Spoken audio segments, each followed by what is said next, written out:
नमस्कार मंडळी, अन्नपूर्णा चॅनेलवर आपलं मनापासून स्वागत आहे।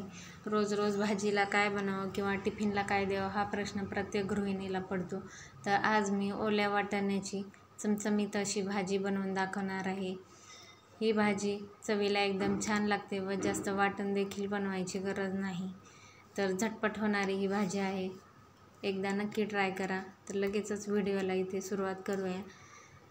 इथे मी जास्त वाटण वगैरे काही बनवले नाही, काहीच पूर्वतयारी नसताना पटकन ही भाजी बनवून तयार होते। वाटाण्याला थोडासा वेगळा वास असल्यामुळे एकदा अशा पद्धतीने तुम्ही भाजी करा, चवीला एकदम छान लागते।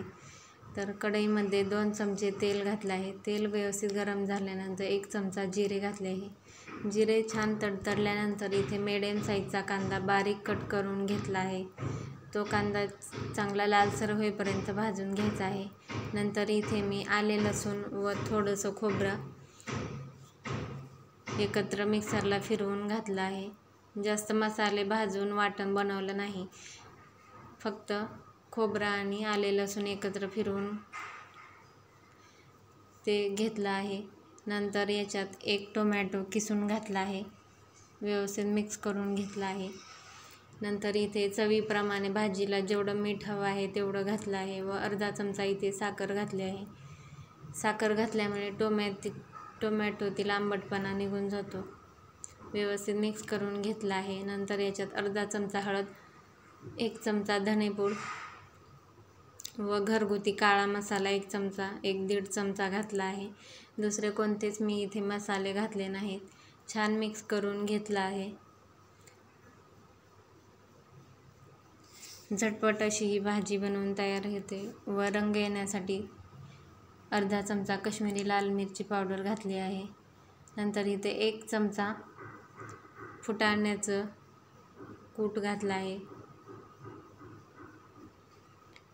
व्यवस्थित मिक्स करून घेतला आहे। इथे मी शेंगदाण्याचं कूट घालणार नाही, फक्त फुटाण्याचं पावडर घातली आहे। छान मिक्स करून घेतल्यानंतर इथे 1 वाटी वाटाणे घातले आहेत व इथे गरम पाणी घालून 10 मिनिटे आपल्याला ही भाजी शिजवून घ्यायची आहे। पहिल्यांदा 5 मिनिटे झाकण ठेवून एक वाफ काढून घ्यायची आहे। वाफेवर अर्धे वाटाणे शिजल्यानंतर गरम पाणी घातलं आहे। आणखी 5 मिनिटे भाजी शिजवून घ्यायची आहे। तर झटपट होणारी आपली ओल्या वाटाण्याची भाजी ही बनवून तयार झाली आहे। एकदा या पद्धतीने बनवून पहा। वाटाण्याची ही भाजी तुम्ही चपाती भाताबरोबर कशासोबतही ही छान लागते। वरून बारीक चिरलेली कोथिंबीर घातली आहे।